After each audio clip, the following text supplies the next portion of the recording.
ang pinaka-solid na evidence ng anak po ninyo ay maaring may behavioral problem ay makikita sa kanyang mata. As early as 2 months old, ang bata po nakakakita na. At habang tumatagal, pagdating niya ng 4 na buwan, totoo na ang kanyang pakikipag-usap. Ibig sabihin, ang batang ito tumititig na sa iyo kapag ikaw ay nagsasalita at nakaharap sa kanya ng face-to-face. Kapag ang anak po ninyo ay hindi kayo kinakausap, hindi tumitingin sa inyo as early as 4 months old, baka may problema po yan.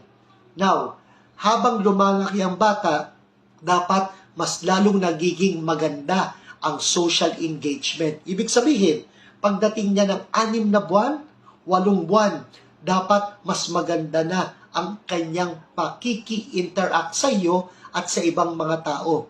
Kapag ang bata habang tumatanda, nagiging mas mailap, hindi tumitingin ng mata sa mata, eye to eye, baka kailangan pong magpakita sa mga pediatricians na kagaya ko.